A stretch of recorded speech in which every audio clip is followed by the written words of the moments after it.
aquilo que nós cantamos nessa noite. Números, capítulo de número 27, verso do 1 ao 4.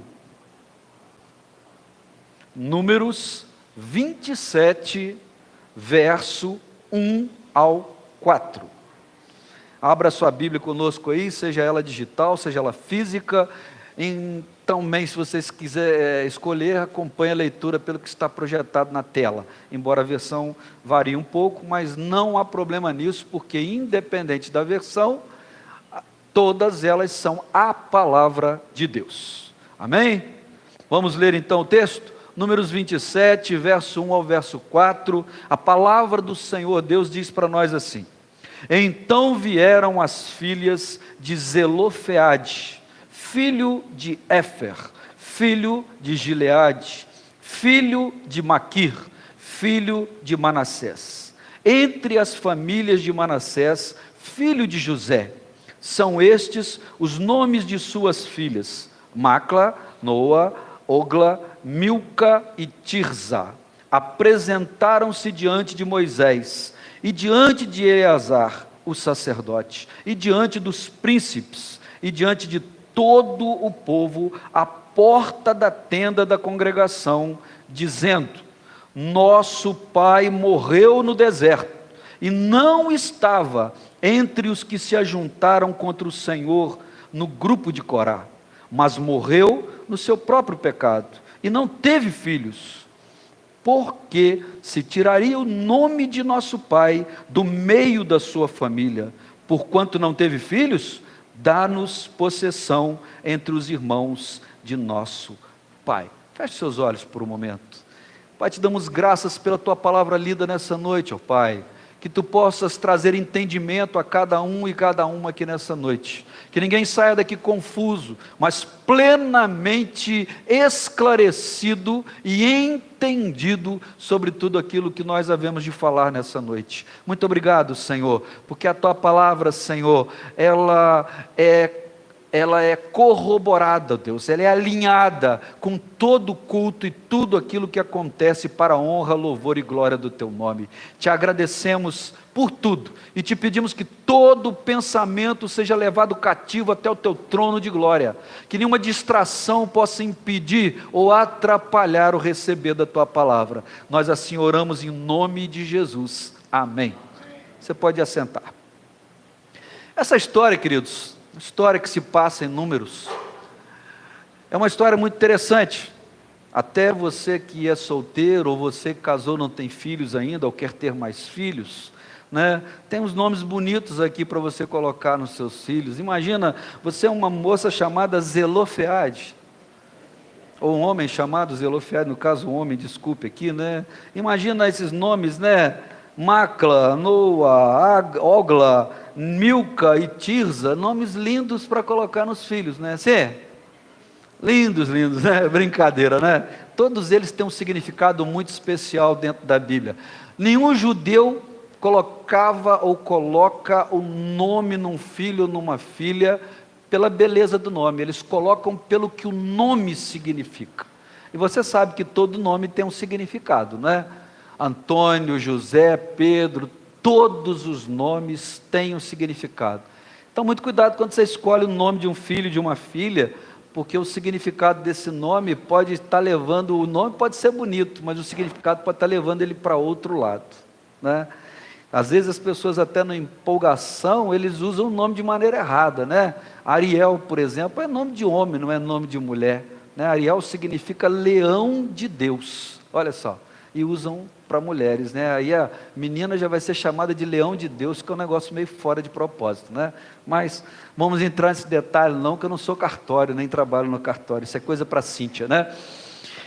Mas essa história é muito interessante, por quê, queridos? Eu estou brincando para descontrair com você, porque o texto é um texto com muitos nomes diferentes dos nossos costumes, e é bom para a gente aproveitar isso até para descontrair um pouquinho nesse calor que ainda está fazendo. Hoje você ainda está fazendo sauna, mas semana que vem você vai estar climatizado em nome de Jesus, e nós estaremos, né? Falei até com a Sandra, vou poder até botar paletó para vir na igreja, né? Estou me sentindo até animado para botar um paletó, só que eu vou ter que comprar o paletó, né? ainda, né? Que aqui em Itaperuna usar paletó só se for a 18 graus no ar-condicionado, ou então só você botar ele pendurado lá, porque não dá para vestir, né? A coisa fica difícil. Mas, quem sabe, né? Às vezes aparece um casamento, alguma coisa para a gente fazer que exija isso, né? E aí a gente coloca, não tem problema. Mas essa história é muito interessante porque esse homem chamado Zelofeade, ele viveu entre os israelitas naquele período do deserto. E vocês sabem a história, quando ela conta aqui, quando uma das suas filhas se dirige a Moisés, se dirige ao sacerdote, se dirige aos príncipes e ao povo de um modo geral na frente da congregação, ela lembra a história de que o seu pai não estava envolvido naquela situação em que Corá, Datã e Abirão, eles vão contra Moisés, eles fazem uma rebelião, e Deus responde abrindo a terra e engolindo aqueles homens e as suas respectivas famílias como um castigo de Deus. Se existe alguém que foi para o inferno vivo, foram esses caras e as famílias deles. Datã, Coré e Abirão, eles não morreram, eles foram engolidos pela terra. Então eles desceram direto lá para o final de todas as coisas deles, né? Infelizmente daqueles são perversos e são contrários a Deus, né?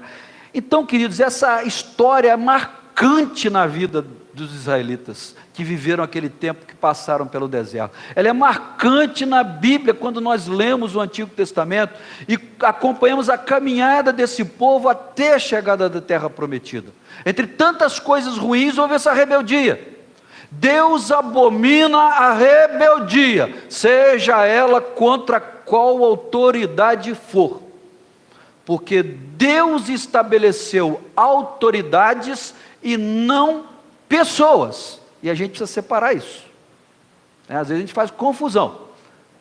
A autoridade é quem ocupa o cargo, é o cargo. A pessoa que ocupa é uma outra história.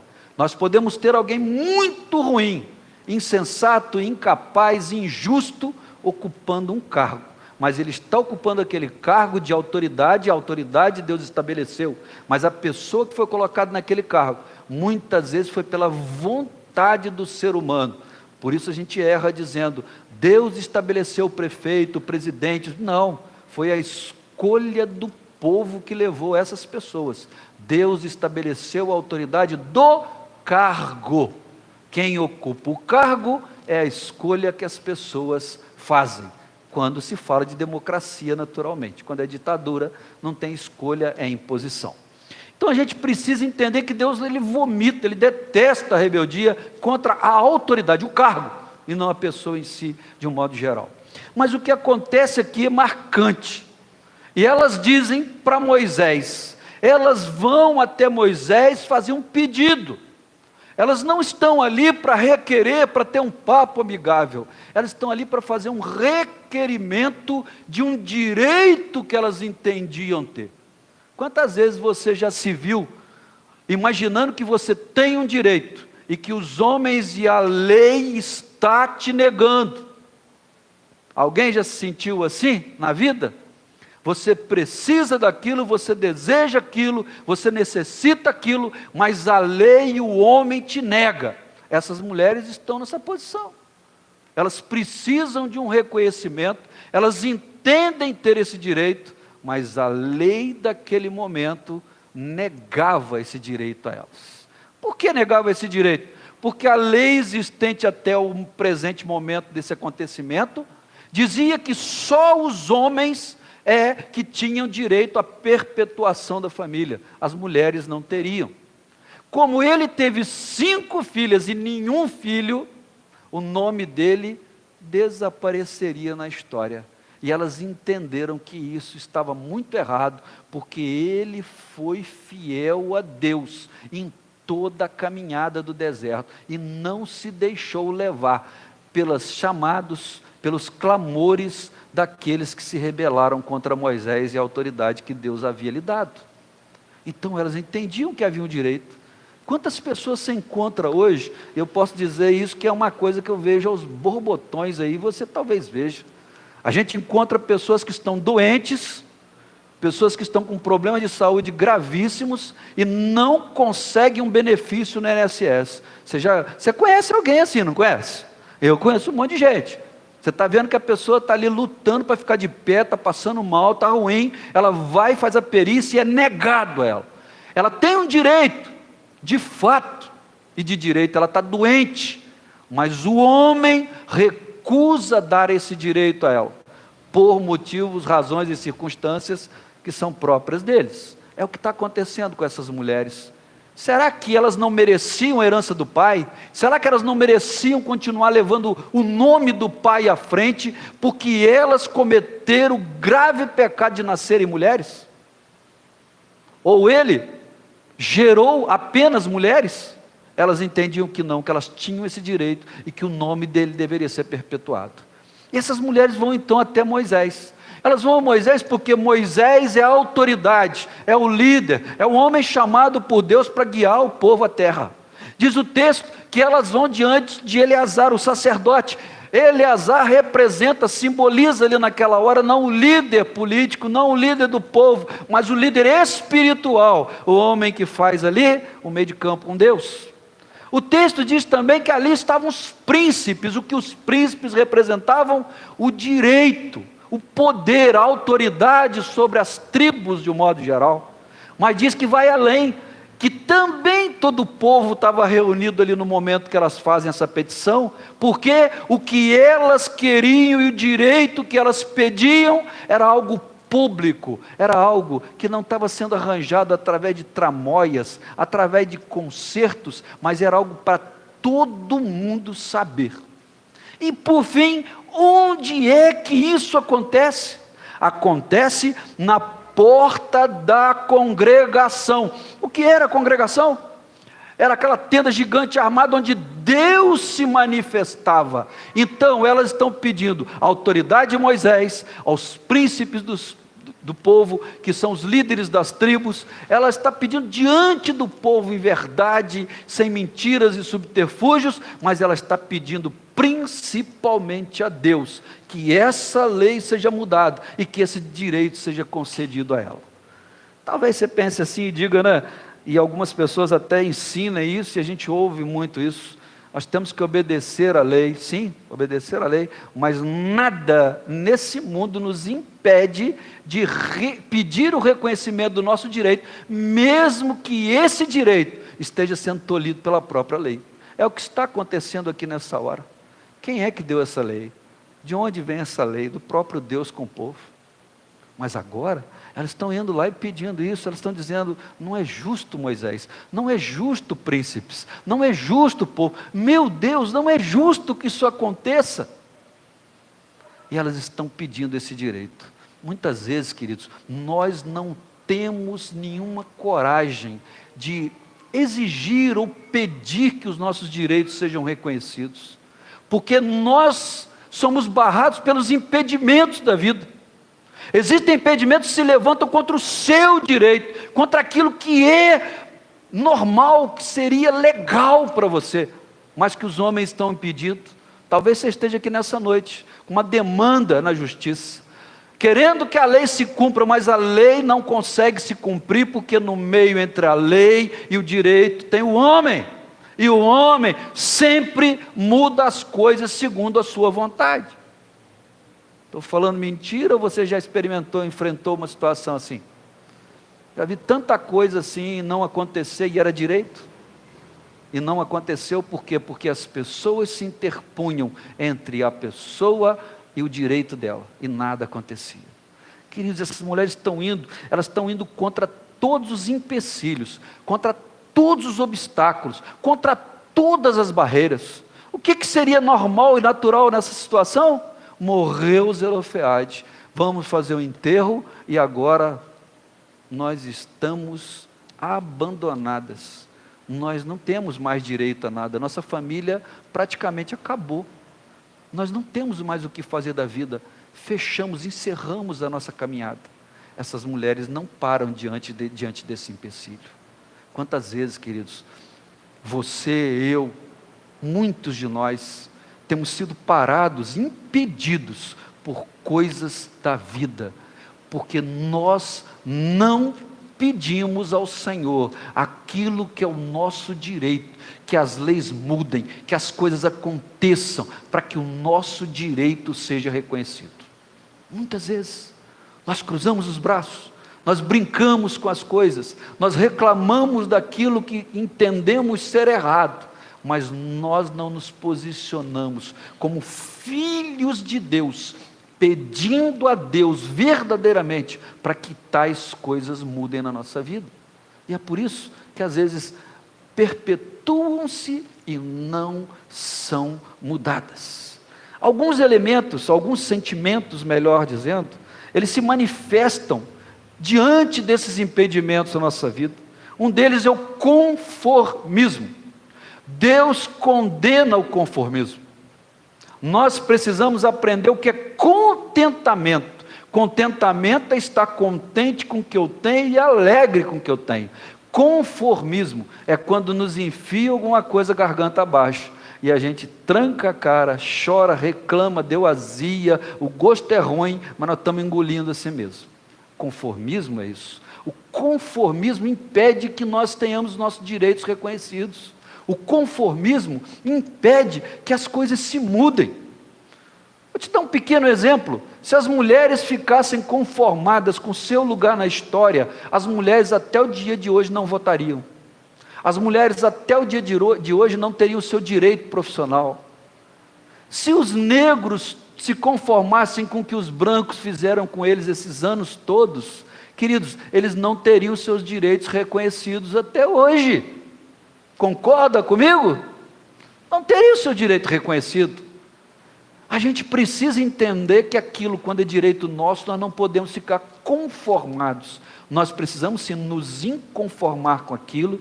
Não temos que sair jogando pedra por aí, ateando fogo, explodindo bomba. Não é isso que eu estou dizendo. Eu estou dizendo que nós temos que pedir que o nosso direito aconteça. Um dos maiores ícones da liberdade, um dos maiores ícones contra a segregação racial nos Estados Unidos foi um pastor batista chamado Martin Luther King. Ele lutou bravamente, nunca agrediu ninguém, nunca feriu ninguém, nunca praticou nenhuma violência, mas ele lutou bravamente pelo direito dos negros nos Estados Unidos.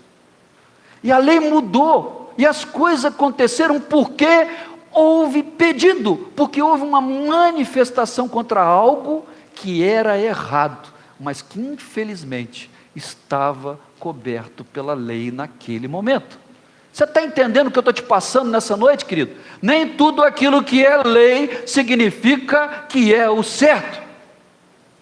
E quando não é o certo, nós precisamos nos levantar e nós precisamos apresentar uma proposta e pedir que esse direito que é verdadeiro seja reconhecido. É o que essas mulheres fazem. Outras vezes as pessoas têm um sentimento de entreguismo. O que é o entreguismo? É aquela pessoa que diz assim: precisa fazer nada não vai adiantar nada, nada vai mudar, rapaz. Onde você está no Brasil, você está em Itaperuna, então é assim, desde que Itaperuna foi criado, e vai continuar do mesmo. Isso é entreguismo, para não dizer covardia. Desânimo é má vontade, ânimo é boa vontade. Quando nós estamos desanimados, nós estamos de má vontade com aquela situação. Essa é a grande verdade, esse é o entendimento dessa palavra. Outra é a frustração. As pessoas se frustram porque os seus direitos não são atendidos, mas eles não lutam pelos seus direitos. Eles não buscam verem os seus direitos reconhecidos e atendidos. Decepção. A decepção é uma consequência da frustração. Sentimento de fracasso. Quantas pessoas têm um sentimento de fracasso tão grande? Nossas queridas irmãs professoras aqui, sabe o que é isso? Você batalha o ano todo tentando ensinar aquelas crianças, aqueles rapazes, meninas, a mudarem de vida, a almejarem algo melhor na vida, e daqui a pouco você tem uma notícia que ele está envolvido com coisa errada, não quer nada com nada, não quer nem saber, e está tudo bem, porque é assim mesmo que a vida transcorre. Estou mentindo, professoras? Tem professoras aí, ó. Infelizmente é isso. Isso traz um sentimento de fracasso, de que você se dedicou, que você fez o seu melhor, mas isso não teve nenhum efeito na vida das pessoas. Mas fica tranquilo, a culpa não é sua, não. A culpa são das escolhas que as pessoas fazem. Outro sentimento ruim são sonhos roubados. Quantas pessoas ficam mal a vida toda, porque ele sente que o seu sonho foi roubado. Vai dizer que você nunca encontrou alguém que diz assim: nunca pude estudar. Meu pai não tinha condições. Minha mãe não tinha condições. Eu nunca pude fazer um curso. Eu nunca tive uma oportunidade melhor na vida. Quantas pessoas hoje vivem com esses sentimentos dos seus sonhos que lhes foram roubados, foram tirados deles? Muita gente vive desse jeito. Mas todos esses sentimentos causados pelo impedimento de acesso ao seu direito, ele tem que cair em nome de Jesus, porque quem tem a última palavra em todas as coisas é Deus. Você concorda com isso, amém? É Deus. Então essas mulheres entendiam isso. Então elas vão diante das autoridades competentes e diante do próprio Deus pedir que o seu direito seja garantido. E é interessante que essa história ela vai terminar de uma forma muito diferente do que muitas revoltas e confusões no mundo não conseguiram. Essas mulheres conseguiram com um pedido direto às pessoas corretas. Primeira coisa que eu quero compartilhar com você, algumas coisas apenas, que precisam ser quebradas para tirar todo impedimento contra a nossa vida. Primeiro, queridos, nós precisamos aprender a nos dispor, não nos acomodarmos, vencer as limitações que são impostas a nós. A vida é desse jeito, queridos. Quanto mais rápido a gente entende isso, a gente vence melhor os dias, as dificuldades, as barreiras, os empecilhos e alcança aquilo que nos está proposto. Quando a gente entende isso, a gente precisa tomar uma posição, a gente tem que se dispor, nós temos que nos encher de ânimo e lutar por aquilo com o qual nós sonhamos, aquilo que é certo, que é correto e que é direito nosso. Nós não podemos ficar só olhando. Lembram-se, por exemplo, de Jesus? Jesus no seu ministério, ele está andando, ele está pregando pelas cidades, e num determinado momento tem uma mulher que sofria de fluxo de sangue, uma hemorragia que não parava, uma mulher que gastou todos os seus recursos materiais, e nenhum médico, nenhum hospital, ninguém conseguiu resolver o problema dela. Um belo dia ela ouve falar de Jesus, e ela quer estar com Jesus, e ela colocou uma coisa na cabeça dela: eu preciso me dispor. Se eu não sair da minha casinha, se eu não sair da minha zona de conforto, eu não for onde Jesus está, nada vai acontecer. Então essa mulher se dispõe, essa mulher toma uma decisão e ela vai. E quando ela chega lá, ela não consegue chegar perto de Jesus, porque ela determinou no seu coração que ela precisava tocar nas roupas de Jesus. Tocando nas roupas de Jesus, ela cria que ela seria curada. Olha os impedimentos que surgiram para essa mulher. A multidão apertava em volta de Jesus, e essa mulher não podia se aproximar de Jesus, mas ela venceu. Eu não sei se ela se arrastou pelo chão, se ela foi empurrando, eu não sei o que ela fez, o texto não fala, mas queridos, ela forçou a barra a ponto de poder segurar na roupa de Jesus. Um ato de fé de alguém que tem fé nunca passa despercebido ao Senhor. E diz o texto que ele sentiu que alguém havia tocado nas vestes dele. E ao ser tocado, um milagre aconteceu na vida daquela mulher. Aí eu te pergunto, irmão, se aquela mulher ficasse em casa, se aquela mulher só ligar a internet para ver o culto e ver Jesus, se aquela mulher só quiser ouvir pelo rádio sobre Jesus, Será que a vida daquela mulher teria sido mudada? Em primeiro lugar, ela entende, ela coloca na sua mente, no seu coração: eu tenho o direito de ser curado. Segundo lugar, eu preciso fazer alguma coisa para que isso aconteça. Terceiro, eu tenho que procurar no lugar certo. Quanta gente sabe que tem o direito da cura ou da solução do seu problema? Quanta gente sabe que precisa se mover, mas vai no lugar errado e continua com o problema do mesmo jeito? Quantas pessoas estão andando atrás de homens e mulheres por aí, irmãos? Eles não estão atrás de Jesus, eles estão atrás do pastor A, B, C, do apóstolo, do semideus, do arcanjo não sei quem, aquele cara que está com a espada dentro da igreja, jogando óleo em todo mundo, e fazendo tanta mandinga evangélica, mas não vai ao encontro de Jesus, o encontro certo. Essa mulher, ela entendeu isso.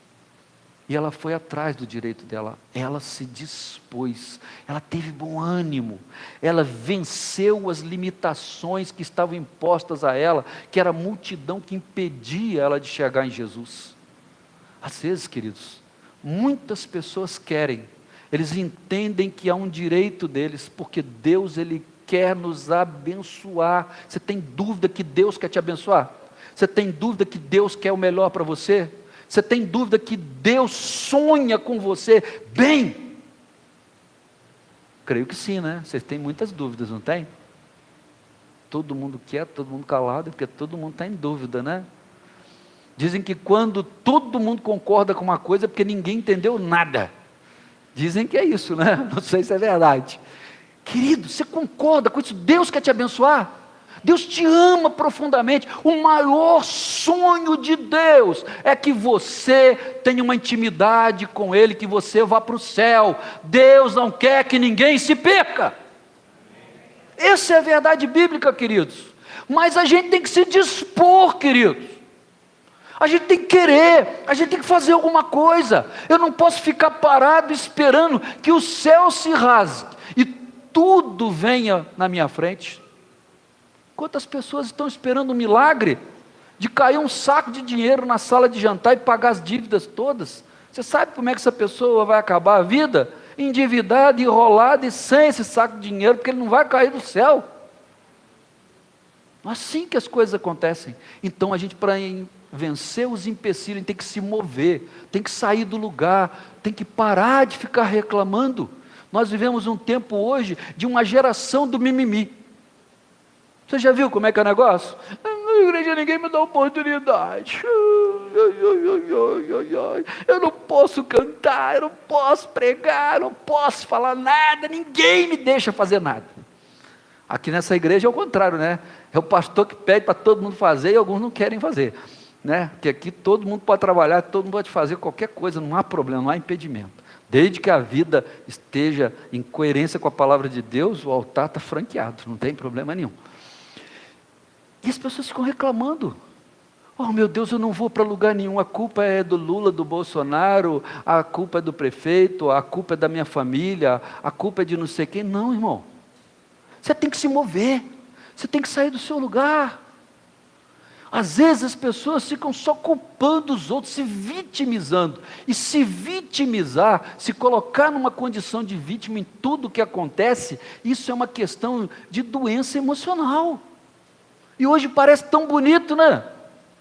Parece tão bonito, você vai num lugar, encontra uma pessoa, a pessoa desfila um rosário de remédio que ele toma e diz assim: estou tomando 65 comprimidos a cada 3 horas. Olha, eu sei o nome de todos eles de cor. Rapaz, essa semana eu fui no médico disso, daquilo. Ao invés de dizer assim: eu estou lutando contra os meus problemas, o Senhor vai me abençoar, eu creio, eu tenho fé que as coisas vão mudar. Não, fica como vítima, quer que todo mundo sinta pena. Querido, não é assim que as coisas funcionam. Essas mulheres aqui, quando viram que o pai morreu, elas não se esconderam dentro de casa, não fizeram igual um avestruz.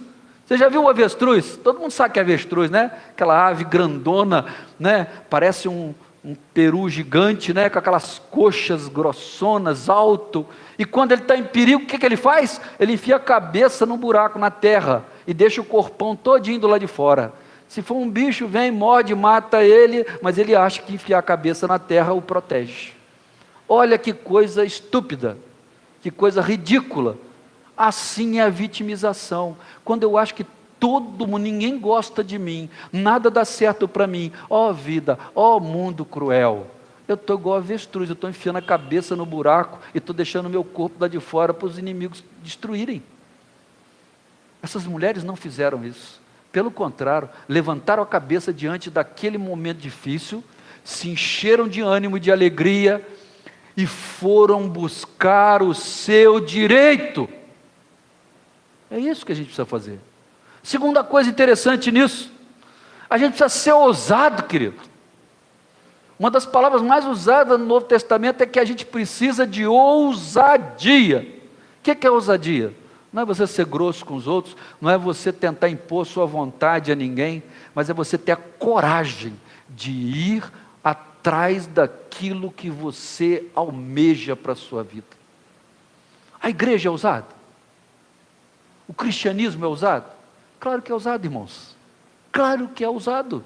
Jesus preparou 12 homens, foi para o céu, deixou eles trabalhando aqui, e esses homens foram muito ousados. Você acha que é fácil deixar a sua terra, ir para uma outra cidade, que você não conhece ninguém, para pregar Jesus, para disciplinar, doutrinar, ensinar as pessoas? Não é fácil não, não é mole não, irmãos. É ousadia, você abandonar o que você tem, entregar tudo para Deus e dizer: Senhor, estou indo fazer a sua vontade. A igreja é ousada. A primeira coisa que acontece no nascimento da igreja é ousadia. Pedro prega, mais de 3.000 pessoas se convertem naquele momento. Ousadia. O Espírito Santo é ousado. O Espírito Santo em nós, ele nos leva a fazer coisas das quais nós teríamos medo ou vergonha. Mas ousadia é necessária, queridos. Muitas vezes nós não conseguimos alcançar coisas na nossa vida, porque nós não temos ousadia. Nós não temos ousadia. Olha, vou te falar uma coisa, eu às vezes eu falo com a Sandra assim, eu falo assim: meu Deus, como uma atitude na nossa vida, uma decisão muda a história da gente e dos nossos descendentes. Como isso muda? Eu, quando era menor em Pádua, né, menor de idade, estava estudando, queria trabalhar. E eu vivia pedindo ao meu pai: eu quero trabalhar no escritório de contabilidade, eu quero trabalhar com contabilidade. E às vezes era difícil, não era fácil conseguir. E eu estava trabalhando, eu me lembro disso até hoje. Eu trabalhei numa loteria esportiva, né? Aquelas máquinas antigas, assim, de crac, crac, fazia furo naqueles cartões, assim, lembro como se fosse no dia de hoje. E eu trabalhava ali, eu ganhava bem, era eu e o chefe, não tinha mais ninguém, só nós dois. Ele me tratava muito bem, era muito bom comigo, eu também sempre fui muito fiel a ele, em tudo que precisava fazer. E naquele ano apareceu uma oportunidade. O dono do escritório, a pedido do meu pai, me chamou para conversar. Eu lembro até hoje, nós sentamos assim num paralelepípedo da calçada, e ele falou comigo: você quer trabalhar comigo, você quer aprender, você quer conhecer contabilidade? Quero, é tudo que eu quero. Eu vou te arrumar uma vaga para você começar lá. Só que o que eu posso te pagar é X. E eu olhei aquilo, eu ganhava 3 vezes aquilo por semana. Você sabe quanto tempo eu levei pensando nisso? Menos de 1 segundo. Eu disse para ele: é isso que eu quero, não me interessa o dinheiro, eu quero aprender, eu quero uma profissão. E ali eu saí, larguei tudo e fui para lá. Eu fui ousado, eu abandonei um emprego onde eu ganhava razoavelmente bem para ir ganhar quase nada. Chego lá, me decepciono no primeiro dia. Eu doido para mexer em contabilidade. Não vou dizer um engano para você não, sou apaixonado por isso até hoje. É para mim uma das profissões mais lindas que existem. Podem achar que não, né? Mas eu acho. E eu cheguei lá tudo empolgado. Ele disse para mim assim: olha, está aqui uma pastinha com as notinhas, você vai cobrar, fazer a cobrança dos honorários na rua. Na mesma hora meu semblante descaiu, né? Eu falei, caramba, o cara me chamou para ser cobrador? Não é isso que eu quero não. Não é isso que eu quero não. Mas fui. Falei, fui, agora eu aceitei, vou ter que ir. E fui. Aí fiz aquilo de manhã, meio com uma vontade, chateado, né? Aí quando chegou, fui para o almoço, na volta do almoço, falei, eu preciso de um favor seu. Eu me lembro que era o mês de março, era mês de imposto de renda, muita coisa para fazer. Naquela época não tinha programa, não tinha nada, era tudo na máquina de escrever. E ele pegou uma declaração de renda, haviam dois tipos, a simplificada e a completa. E ele pega uma declaração daquela completa, cheia de anexos, e ele marca tudo onde o homem deveria assinar, e me pediu para ir lá. E eu fui, chego lá, fulano, está aqui a sua declaração de renda, você tem que assinar aqui, e eu botei o dedo para ele. E eu chego no escritório, entrego para ele, ele falou, rapaz, ele assinou no lugar tudo errado.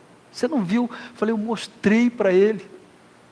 Mas a culpa nunca é do cliente, quem sabe, trabalha com gente, sabe disso.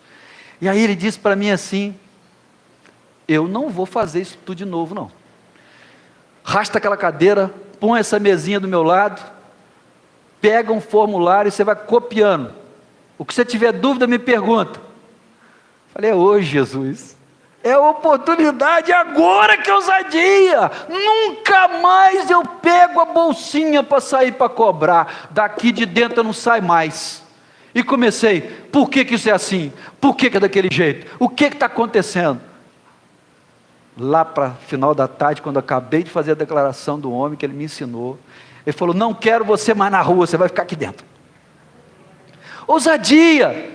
Se eu não vivesse isso, não me agarrasse aquilo, irmãos, eu não teria construído uma casa, eu não teria uma família, eu não teria comprado carro, não teria pago os estudos dos meus filhos. Ousadia, ouse, pelo amor de Deus, ouse. Deus deseja que você seja ousado. Apresentar um desafio para você, estão na empresa dizendo, nós precisamos de um gerente, diga, é comigo mesmo, chefe. Ou eu quero promover alguém aqui, opa, eu estava esperando isso. Não tenha medo, se você se comprometer, Deus te garantirá. Seja ousado, querido. Essas mulheres ousaram em sair daquela situação e procurar Moisés, procurar os príncipes, procurar o sacerdote, e diante da barraca, da tenda da congregação, para pedir o próprio Deus, que a lei fosse mudada. Elas não estão pedindo um favor, elas estão pedindo, mude essa lei, porque isso não é justo. Está errado. Meu pai foi um homem bom, foi um homem de fé, foi um homem fiel, ele nunca ficou contra Deus em situação alguma. Ousadia, queridos. Terceira coisa, queridos, a gente tem que ter uma fé inabalável, amados. No mundo de hoje, uma fé mais ou menos não presta. Uma fé que sobe e desce não serve para nada. A sua fé tem que ser inabalável no tempo de hoje. Salmo 65 diz para a gente assim, com prodígios nos respondes em justiça, ó Deus da nossa salvação, a esperança de todas as extremidades da terra e do mais remoto mar, tu que pela tua força consolidas os montes, cingindo de poder, que aplacas o ruído dos mares, o ruído das suas ondas e o tumulto dos povos. Nós nos dias de hoje temos que ter uma fé inabalável, irmãos. Você não pode ter uma fé um dia que você é crente, está em Jesus, e no outro você quer mudar tudo, quer voltar atrás, quer dar 2 passos para o lado, para trás de novo, não. Você tem que ter uma fé inabalável, que o seu Deus, Ele se move por você. O seu Deus, Ele está ouvindo a sua petição. O seu Deus colhe as suas lágrimas. O seu Deus não é surdo a você. Você não pode ter uma fé que vacila. Você tem que ter uma fé inabalável.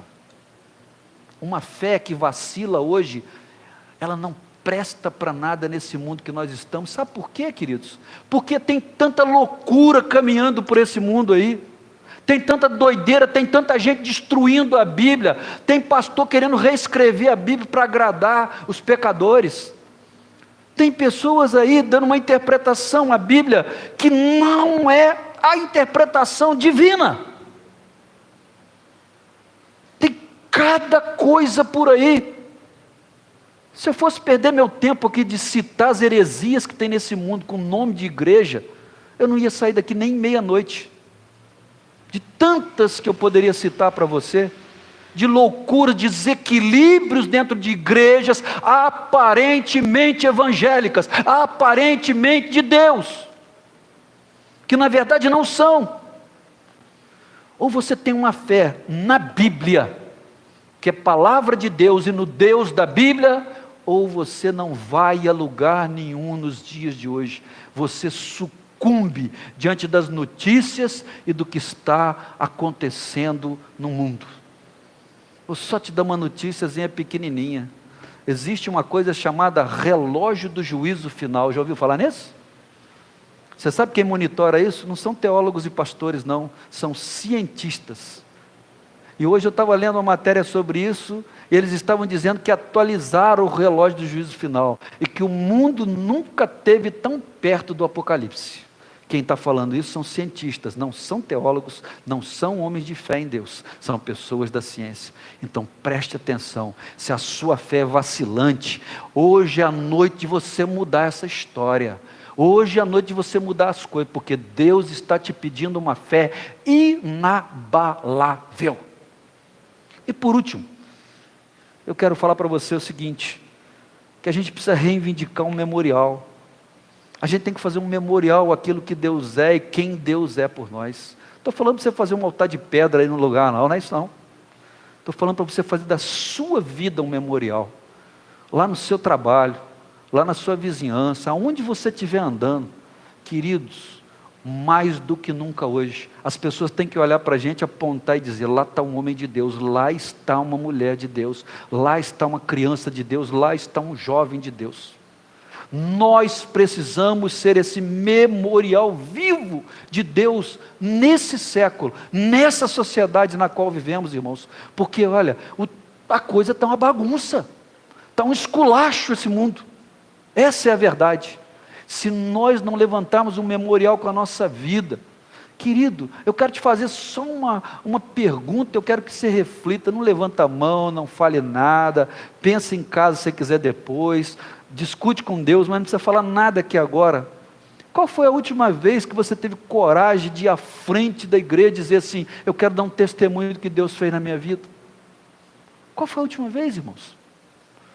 Às vezes nós passamos o ano inteirinho, nós não temos coragem de agradecer nada a Deus. A gente fica quieto. A gente não tem coragem de dizer, tem vergonha de falar. Tem gente que tem medo de microfone, outro tem medo de gente, outro tem medo de estar à frente das pessoas. Não importa. Mas queridos, nós não podemos nos calar naquilo que Deus tem feito. Não podemos, irmãos. De jeito nenhum. Ou você acha que Deus está querendo ouvir só testemunho de pastor, de missionário, dirigente de culto, coordenador de ministério? Não, Deus está querendo ouvir o seu testemunho. Deus está querendo ser engrandecido por aquilo que Ele fez hoje na sua vida, pelo diploma que você conquistou, pelo emprego que você conseguiu, pelo filho que Deus te deu, pela cura que aconteceu na sua vida, pela libertação, pela mudança da sua família. Deus está querendo ouvir da sua boca, e a gente está calado, irmão. A gente não consegue construir um memorial para o Senhor. É tempo de jogar no lixo o medo, a vergonha. É tempo de jogar no lixo a timidez.